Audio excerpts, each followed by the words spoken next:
जातिवाद का प्रोपोगंडा खेला जाएगा यहाँ पे? जातिवाद का कोई मतलब नहीं, जाट ब्राह्मण नहीं वो कोई बात नहीं। हमेशा जो भंवरलाल जी ने ब्राह्मणों के नाम पे ही काम किया है, ब्राह्मणों आम आदमी को प्रताड़ित किया है, भाई को भाई से लड़ाया है, राजपूत को जाट से लड़ाया है, जाट को सिद्ध से लड़ाया है, मेघवाल से लड़ाया है। इस तरह से उन्होंने लड़ा के आपस में मुकदमे करा के और 35 साल तक राज किया है। आप पहले एक वो ऐड चलता है सर्फ एक्सेल का, पहले इस्तेमाल करो फिर विश्वास करो। इनको दोनों का मैच फिक्स है, पिंचा जी और भंवरलाल जी का। पिंचा जी भंवरलाल जी चुनाव कभी नहीं जीते, चार चुनाव पिंचा जी ने जिताए हैं। नहीं मैं रालोपा को वोट क्यों करूं? नहीं क्यों करो, सरदार राजस्थान में जो तीसरा विकल्प अनुमान बेनीवाल है, सरदार से जनता भंवरलाल जी को 35 साल से इस्तेमाल कर रही है, लेकिन विश्वास पे कभी खड़े नहीं उतरे। तो मैं सरदार से जनता से ये कहना चाहता हूँ कि इनको 35 साल तक आपने झेल लिया, तो अब तो सिर्फ 10 महीने का टाइम है। एक बार इस किसान के बेटे को झेल के देखो, एक बार अपना के देखो, फिर इसको रिजल्ट आए तो आगे अपना ना, नहीं आए तो फिर वापस नका देना, कोई बात नहीं। भंवरलाल जी मरना जीना सभी आदमियों को होता है, वो कोई सिंपैथी वाले कोई काम नहीं है। ये सरदार सर के विकास का सवाल है, सरदार सर के भविष्य का सवाल है, इसमें सिंपैथी कोई काम नहीं करती। अनिल जी कह रहे हैं कि जो पिताजी के सपने अधूरे रह गए थे वो पूरे करने हैं। नहीं क्या सपने पूरे 35 साल में भंवरलाल जी पूरे नहीं किए, अब ये क्या पूरा कर सकते हैं? इसलिए कोई सपने वाली कोई बात नहीं, कोई सपने अधूरे नहीं रहे, उन्होंने अपने घर भरा और मजे करे। भंवरलाल जी ने सरदार से जनता के लिए कोई काम नहीं किया। ये दोनों मेरे खिलाफ रहे आज तक, दोनों ही मेरे पक्ष में नहीं रहे।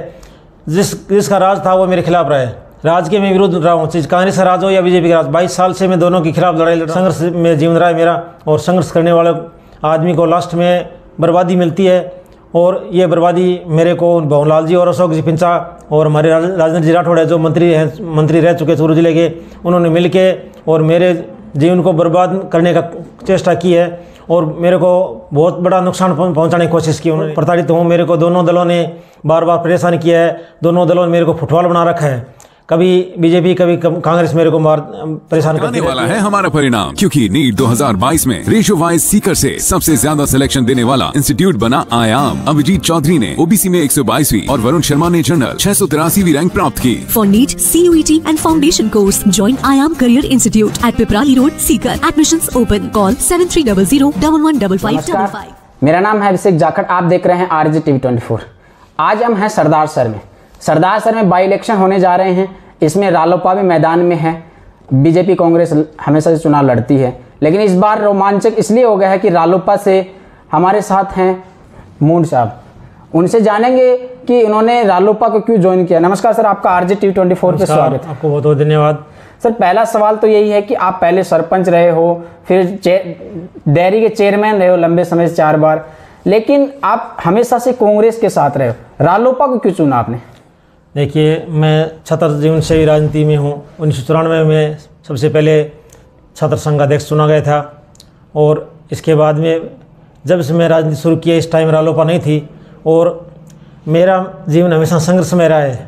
मैं कांग्रेस रहने के बावजूद भी कांग्रेस से हमेशा प्रताड़ित रहा, क्योंकि कांग्रेस जो बराबर का नेता है वो आगे नहीं पनपने देता, इसलिए भंवरलाल जी ने मेरे को हमेशा प्रताड़ित किया। और इसकी बदौलत मैं आज हनुमान जी जो हमेशा किसान का मजदूर का सहयोग करते हैं, मेरा भी उन्होंने भी विश्वास करके और मेरे को टिकट दिया है, इसलिए मैंने रालोपा ज्वाइन की है।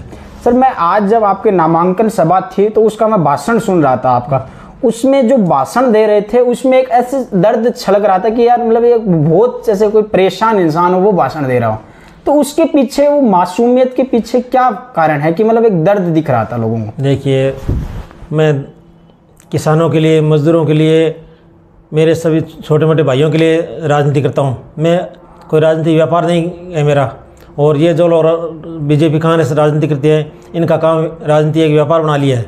मैं हमेशा मजदूरों की, किसानों की लड़ाई लड़ी, और ये लड़ाई इनको पसंद नहीं, दोनों पार्टियों को, कि ये तीसरा बीच में आ गया है। तो हमेशा मेरे को जब भी मैं हमेशा आज तक मेरे को 1994 के बाद में जनता ने सिर माथे बैठाए रखा, हमेशा मेरे को विजय बनाए रखा। हमेशा आज तक मैं बिना पद नहीं रहा। 25 साल हो गए मेरे को किसी न किसी पद, छोटे मोटे पद भी जनता ने बनाया है। तो मेरी कुछ न कुछ तो खासियत होगी, कुछ न कुछ तो मेरे में कोई चीज़ ऐसी लग रही है मेरे को कि जनता अपने पे विश्वास कर रही है। और मेरा सबसे बड़ा अहम है जनता की समस्याओं के लिए संघर्ष करना। और मैं हमेशा से, चाहे कोई मुद्दा हो, बिजली का हो, पानी का हो, स्कूल का हो, अध्यापकों का हो या चिकित्सा का हो, मैं हमेशा संघर्ष में जीवन रहा है मेरा। और संघर्ष करने वाले आदमी को लास्ट में बर्बादी मिलती है, और ये बर्बादी मेरे को भवनलाल जी और अशोक जी पिंचा और हमारे राजेंद्र जी राठौड़ है जो मंत्री रह चुके चूरू जिले के, उन्होंने मिल के और मेरे जीवन को बर्बाद करने का चेष्टा की है और मेरे को बहुत बड़ा नुकसान पहुंचाने की कोशिश की उन्होंने 22 साल 23 साल के राजनीतिक जीवन में। और मैं इन दोनों से जूझ रहा हूँ, दोनों से लड़ रहा हूँ। तो ये मेरे को तीसरा विकल्प हनुमान जी मैंने वाले दिखे, तो इसलिए मैंने RLP ज्वाइन की और इनसे टिकट की गुहार की कि मुझे भी, मैं बहुत प्रताड़ित हूँ। मेरे को दोनों दलों ने बार बार परेशान किया है, दोनों दलों ने मेरे को फुटबॉल बना रखा है। कभी बीजेपी कभी कांग्रेस मेरे को परेशान करती रहती है। परेशान क्या बताऊँ, कहने वाली बात नहीं है। इसलिए किस तरीके से परेशान करते सर, वो थोड़ा सा बताएंगे? जनता वही चीज़ सुनना चाहती है कि आप लोग ये बता तो रहे हो परेशान करना, लेकिन जनता को पता तो चलना चाहिए कि वो किस तरीके से आपको परेशान करती है। जैसे भवनलाल जी एक समाज को टारगेट करते थे, जाट समाज को हमारी, और इसमें मैं सबसे ऊपर था और मेरे को हमेशा, मैं 2 बार सरपंच रहा, पंचायत समिति प्रधान रहा, तो सरपंच भी हमारा था। मैं 3 बार सरपंच बन गया मैं। लेकिन भवनलाल जी इनकी पंचायत समिति होती थी तो मेरे को हर तरह से परेशान करते, यहाँ तक कि जो पंचायत की फंड है रिलीज नहीं करते थे, बार बार पैसा रोक देते थे। मेरे एक जाति विशेष को लेकर टारगेट किया जाता था। मैं भी जाट होने से, किसान होने के कारण भवनलाल जी मेरे को टारगेट करते थे और इसी की बदौलत मेरे को बहुत बड़ा नुकसान किया। बार बार मेरे भुगतान रुकाने, पंचायत के कार्यों को अवरुद्ध करना और बहुत से काम थे जिन्होंने भवनलाल जी मेरे को टारगेट करके। सत्ता में होता है वो कुछ भी कर सकता है। सर अभी जैसे आप मैदान में आने से चुनाव भी है वो त्रिकोणीय हो गया है। रालोपा बाई इलेक्शन जहां जहां हुए हैं वहां पे लगभग दूसरे नंबर पे रही है, तो माना जा रहा है कि इस बार भी रालोपा दूसरे नंबर पे तो है, लेकिन आपका जो एक मोटिव है वो क्या है कि आप चुनाव जीत जाए? नहीं, मेरा तो जनता पे विश्वास है और जनता का मेरे पे विश्वास है और ये मेरा भी लक्ष्य है कि जो जनता विश्वास करती है, तो मेरे को बार बार हमेशा जनता ने बनाया है। ये दोनों मेरे खिलाफ रहे आज तक, दोनों ही मेरे पक्ष में नहीं रहे। जिसका राज था वो मेरे खिलाफ रहे, राज के मैं विरुद्ध रहा हूँ, कांग्रेस का राज हो या बीजेपी का राज। 22 साल से मैं दोनों के खिलाफ लड़ाई लड़ रहा हूँ और जनता ने मेरे पे बार बार विश्वास किया कि ये आदमी परेशान है, इनको परेशान कर रहे हैं, तो जनता ने मेरा हमेशा सहयोग दिया है और इसी सहयोग की बदौलत मैं यहाँ तक पहुँचा हूँ। और आज भी मेरा कोई दम नहीं है, मैं जनता के विश्वास पे कह सकता हूँ कि मैं चुनाव जीतूंगा। जी सर, एक चीज़ जानना चाहता हूँ, आप लगातार चौथी बार डेयरी के चेयरमैन बने। हाँ जी। लेकिन मैं जानना चाहता हूँ कि डेयरी का चेयरमैन से यहाँ के लोगों को क्या फ़ायदा मिलता है? डेयरी सेक्टर बहुत बड़ा सेक्टर है जी। किसानों की डेली की इनकम डेयरी से होती है और वो इनकम जो मैं 2005 में डेयरी का चेयरमैन बना था, इस टाइम हमारे दूध 4 रुपये लीटर दूध था, 4 रुपये किसानों को दूध का मिलता था और वो भी टाइम पे पेमेंट नहीं मिलता था। बहुत बड़ी अब चोरियाँ होती थी संघों में, जगह जगह लीकेज होता था।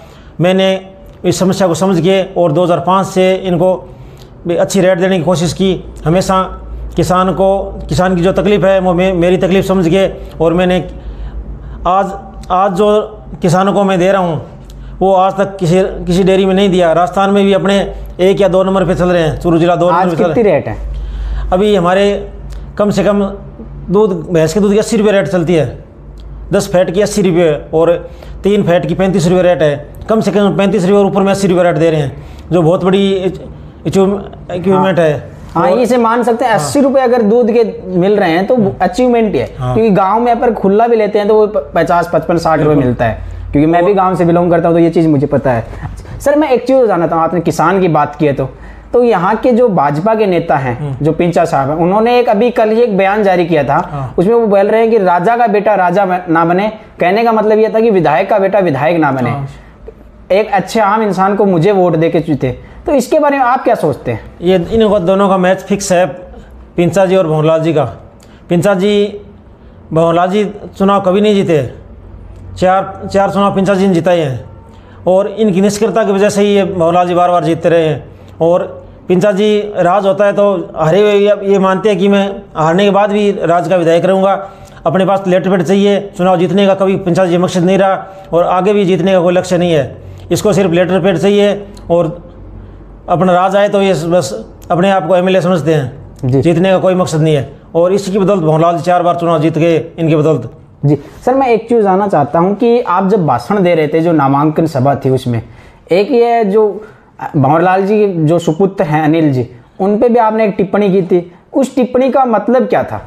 कि आप बोल रहे थे कि मतलब भंवरलाल जी ने ये नहीं किया, वो नहीं किया, अब उनके बेटे आ गए हैं। आप पहले एक वो ऐड चलता है सर्फ एक्सेल का, पहले इस्तेमाल करो फिर विश्वास करो, तो आपने इस्तेमाल तो कर लिया, विश्वास नहीं किया, लेकिन ऐसा कुछ आपने बोला था, उस पर क्या कहना चाहोगे? देखिए, सरदार सिंह जनता भंवरलाल जी को 35 साल से इस्तेमाल कर रही है, लेकिन विश्वास पे कभी खरे नहीं उतरे।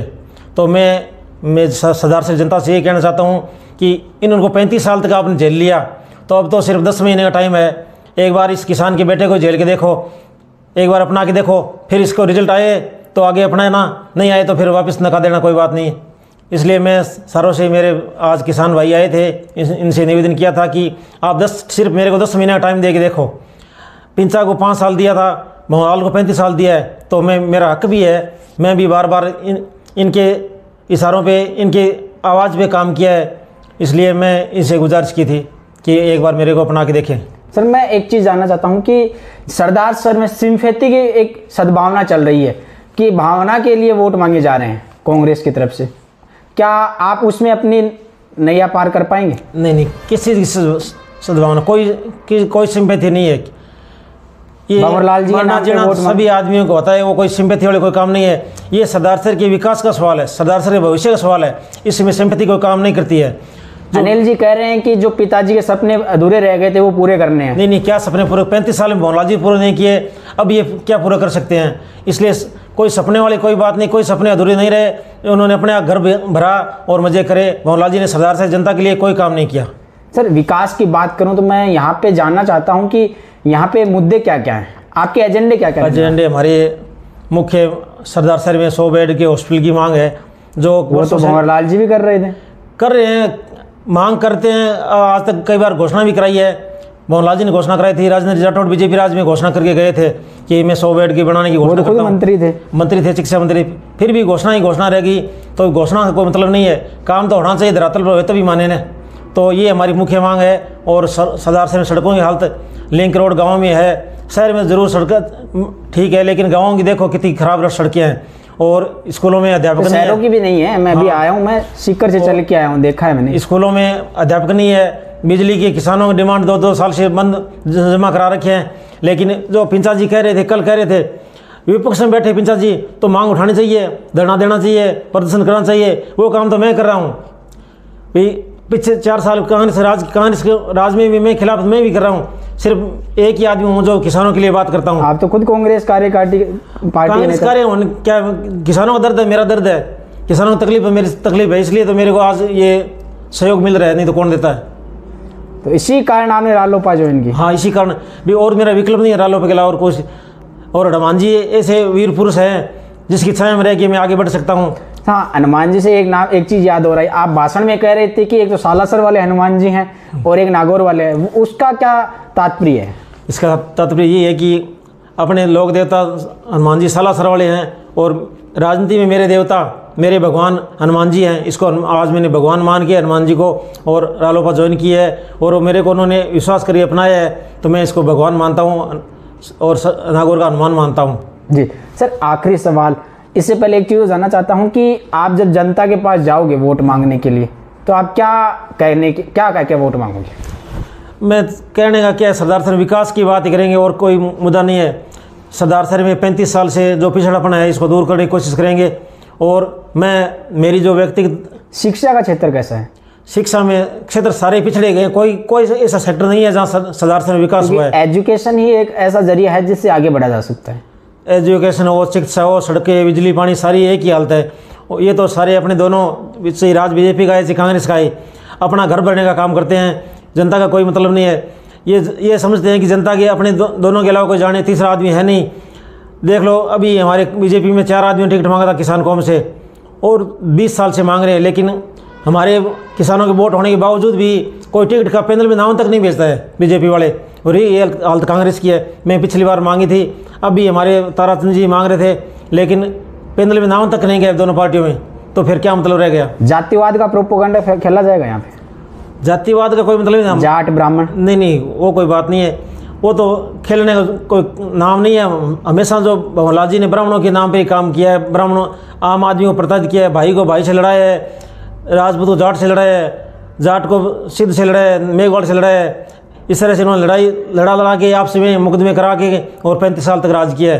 तो हम जनता के बीच में जाएंगे, हमारी किसी से कोई दुश्मनी नहीं है, कोई किसी से लड़ाई नहीं है और हम भाईचारे से रहते हैं। लेकिन इनके कारण, ये राजनीतिक स्वार्थ के कारण हमें जो आपस में व्यवस्था पैदा कर रखी है, हम इनको विश्वास में लेके साथ लेंगे।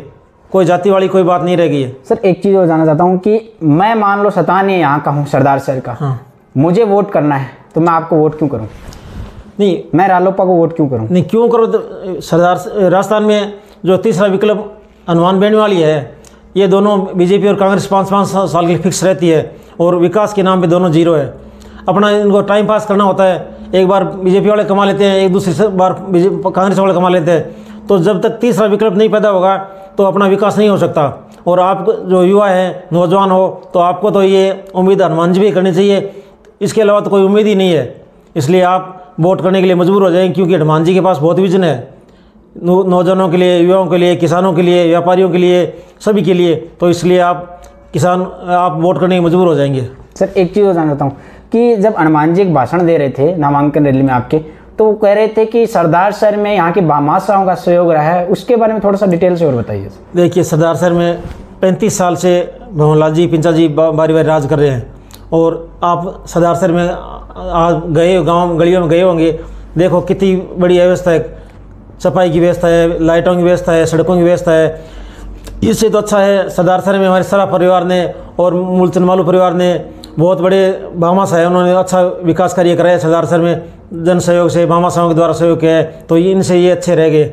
जी, आखिरी सवाल, आप हमारे चैनल के माध्यम से सरदार शहर के लोगों को क्या कहना चाहोगे?